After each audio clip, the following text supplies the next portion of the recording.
A democracy is a political system in which the people periodically, by majority vote at the polls, select their rulers. The rulers then have absolute power to make whatever laws they please by majority vote among themselves. In a constitutional republic, the people also, by majority vote at the polls, select rulers, who make laws by majority vote among themselves. But the rulers cannot make any laws they please because the Constitution severely restricts their lawmaking power. The ideal of a democracy is universal equality. The ideal of a constitutional republic is individual liberty. In this century, great strides have been made toward the goal of subverting our republic and transforming it into a democracy. The foremost tactic of the subverters is subversion of language. By calling America a democracy until people thoughtlessly accept and use the term, totalitarians have obscured the real meaning of American principles of government. The writers of the Constitution were anxious to safeguard liberty against dictatorship, monarchy they called it. But their chief anxiety was to protect the country against democracy. Edmund Randolph, delegate to the Constitutional Convention from Virginia, said the general object of the convention was to provide a cure for the follies and fury of democracy.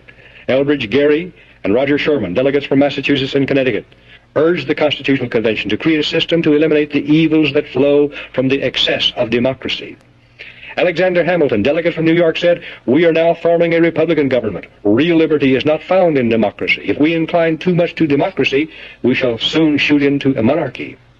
John Adams, one of the giants of the American Revolutionary period, said, "Democracy will envy all, contend with all, endeavor to pull down all.